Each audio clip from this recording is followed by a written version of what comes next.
In this problem, we are asked to find the perimeter of this figure. The trick is to find the length of these sides. You need to recall that a 30, 60, 90-degree triangle has sides with ratio 1, 2, square root of 3. In our minds, if we lowered the side of length 10 to the point, we would form two 30, 60, 90-degree triangles that were exactly the same size.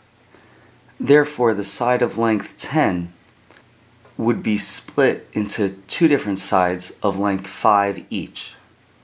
Therefore, in order to maintain the ratio of 1, 2, square root of 3, we know that the hypotenuses of those two 30-degree, 60-degree, 90-degree triangles would have a hypotenuse length of 10.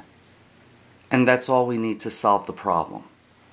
The perimeter would be equal to 12 plus 10 plus 12 plus 10 plus 10, which is equal to 54.